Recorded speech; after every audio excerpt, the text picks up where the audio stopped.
Not just the Tiger, how the German half-track Gnome, with a 20mm cannon, almost broke reconnaissance on the Eastern Front, why Guderian hated trucks, and why Russian mud became the best engineer. The story of the SD KFZ 250/9. Picture this: autumn 1942, somewhere near Rzhev or Stalingrad. It's cold, it's miserable. There are no roads, only directions. Soviet reconnaissance reports German armored vehicles spotted on the flank. The regimental commander waves his hand dismissively. Nonsense. Those are their wheeled 222s. They'll get stuck in the mud like flies in honey. Ignore them. An hour later, his positions are raked by a storm of 20mm shells. From the forest, where no vehicle should be able to go, low, nimble silhouettes emerge on tracks. They don't get stuck. They don't spin their wheels. They are everywhere. And on their turrets are cannons that tear through trucks, armored personnel carriers, and even light tanks. This is the SD KFZ 250/9. Hello friends. Today I want to tell you about a machine that is often forgotten in the shadow of the Tigers and Panthers. And that's a shame, because it was these workhorses that defined the face of the war on the Eastern Front. We'll dive into numbers, emotions, economics, and even a bit of philosophy. Subscribe to the channel so you don't get lost in the tank dust button below. And in the comments, let me know, how close were the Germans to creating the perfect reconnaissance vehicle? Let's go. Part 1. A clever thought doesn't always come late. 1936. You know who the most underestimated general of World War II is? Not Rommel, not Manstein. It's Heinz Guderian.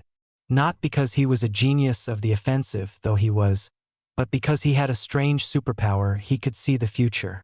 Back in 1936, when other generals were still sniffing tobacco and reminiscing about World War I trenches, Guderian stated something that seems obvious today but sounded like heresy back then. A tank without infantry is just an expensive tin can. And infantry without tanks is just slow meat. He looked at the battlefield and realized tank speed was increasing, but the soldier's speed was not. A soldier will always run at 5 km/h unless you push him.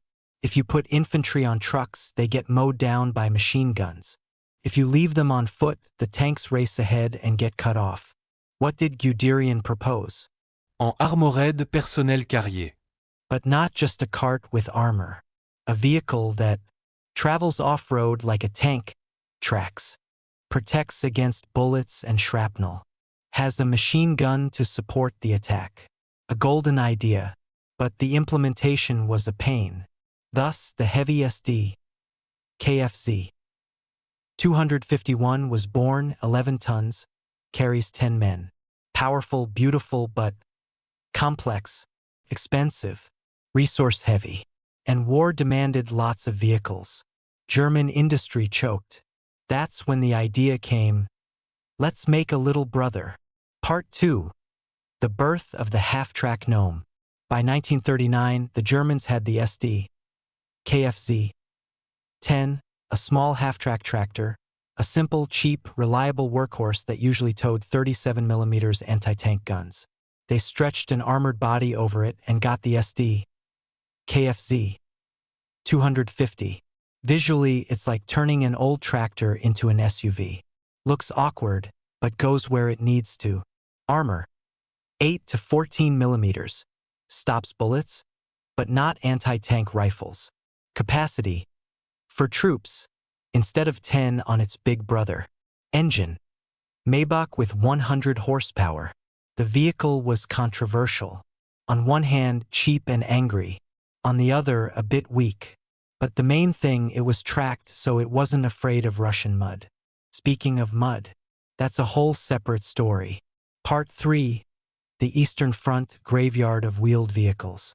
When the Germans invaded the USSR, their main scout was the SD KFZ 222, a handsome wheeled armored car with a 20mm cannon. On the highway, it flew like crazy, up to 80 km/h.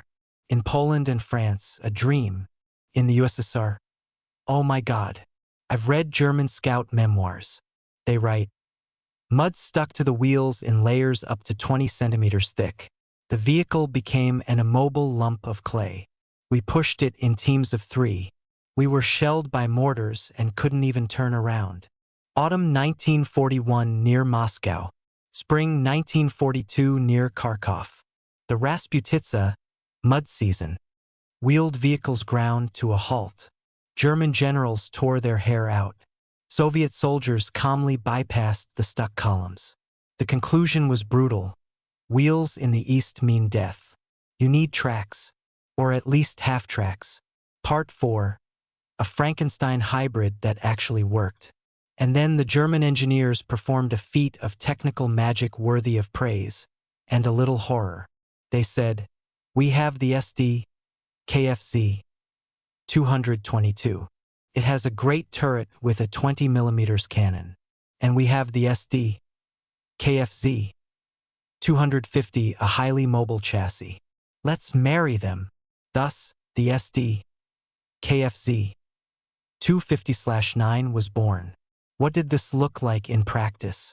Take the chassis of the SD, KFZ 250. Remove its roof. It was open, like a trough. Weld on a new armored roof with a hole for the turret. Mount the 10-sided turret from the SD, KFZ 222. Inside the turret, install the 20mm automatic cannon KWK-30 or KWK-38 and a coaxial MG-34 machine gun. Voilà. A half-track scout with a cannon that can fire at ground and air targets. Elevation up to plus 80 degrees. Technical details for those who love numbers. Caliber, 20mm. Rate of fire, 280 to 450 rounds/min. Penetration, 20 to 25 mm at 300 m. Ammo, 100 to 180 rounds in magazines. Crew, 3, driver, commander/gunner, loader. Weight, 6 tons. Speed, 60 km/h on road, off-road, until it gets stuck, which was rare. Turret open at the top, covered only with a mesh against grenades. This was a fatal flaw. Part 5. How did it fight? Through thorns to the stars. The first 3 vehicles were sent to the front in spring 1942. The result? Enthusiasm. Scouts wrote, finally, we can go where we used to fear to tread. Put yourself in the shoes of a German commander in such a vehicle. Your mission: locate Soviet positions. Identify their flanks. If possible, capture a tongue prisoner. If lucky, shoot up a supply column and get out fast. Tactics: dash out from cover, fire a burst at trucks or infantry, then zigzag away. Don't get drawn into a fight. You're a scout, not a knight.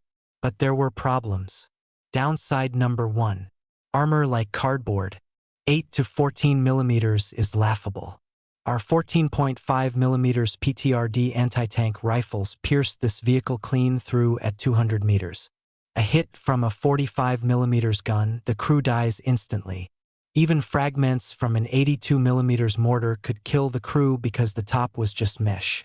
One German veteran recalled, we felt like knights in cardboard armor. If we saw Russians with long rifles, PTRD, we got out immediately. Otherwise, corpses. Downside number 2. Cramped. 2 men barely fit in the turret. If hit, shrapnel ricocheted inside, and there was nowhere to hide. Upside number 1. Mobility.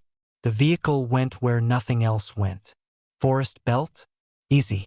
Field after rain? Please. Swamp? Cautiously but possible. Upside number 2. Firepower. The 20 mm cannon isn't a machine gun.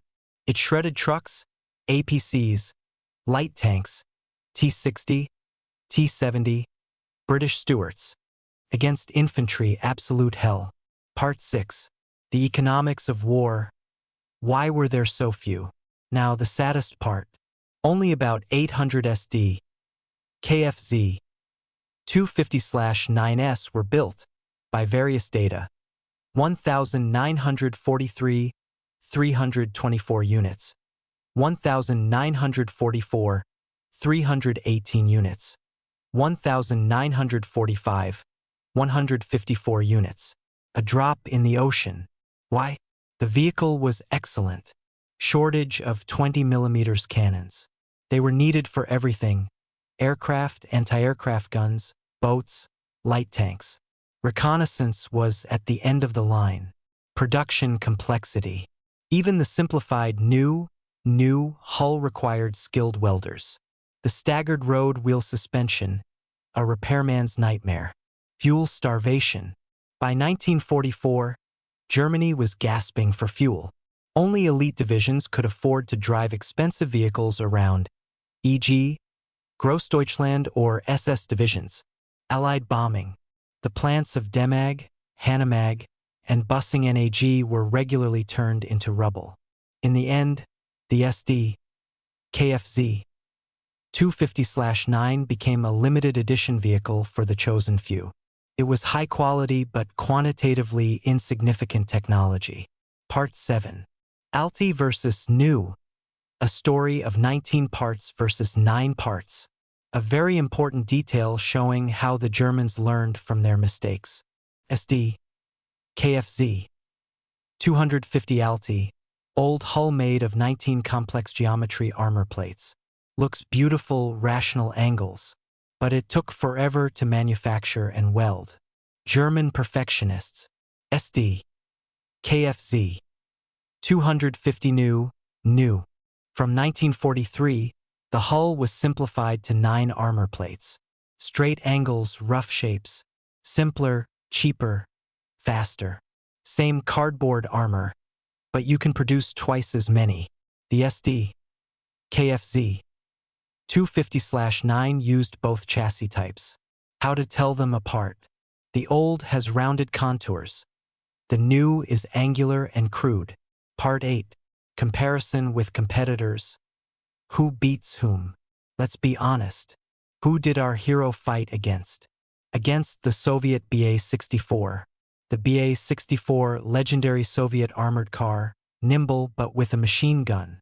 Meeting the SD, KFZ 250/9 is death for the BA-64. The German will shoot it from 500 meters and leave. The BA-64 has no chance. But there were many BA-64s. Against the T-70.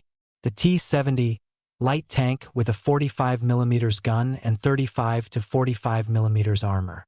The SD, KFZ 250/9 can penetrate its side at 200 m, but never the front. Tactic. CAT-70, run.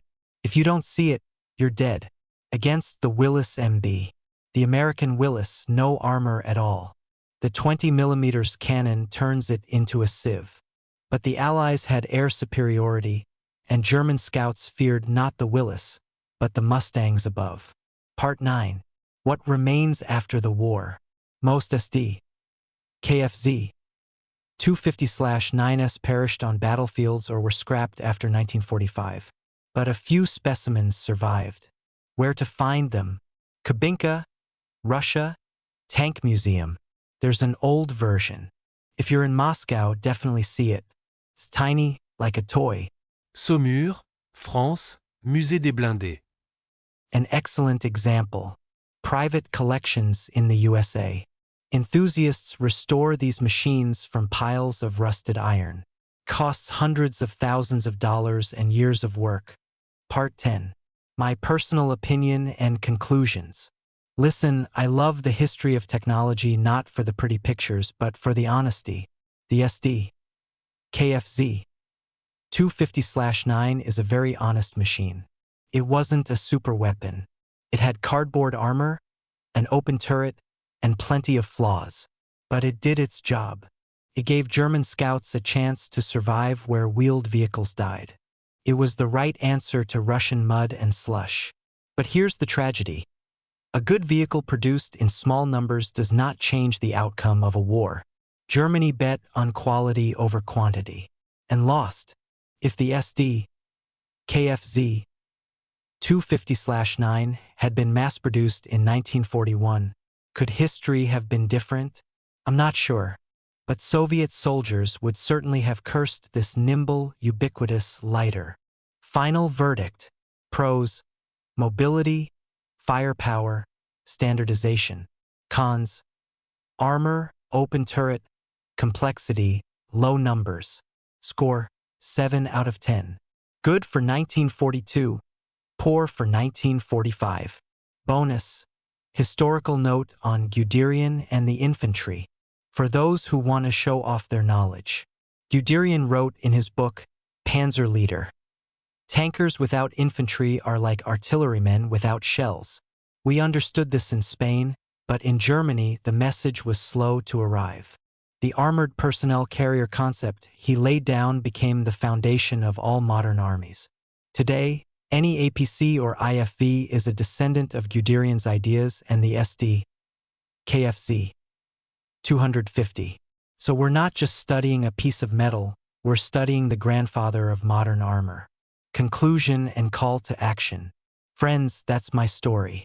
I hope I've managed to pass on a bit of my passionate interest in this unfairly forgotten machine.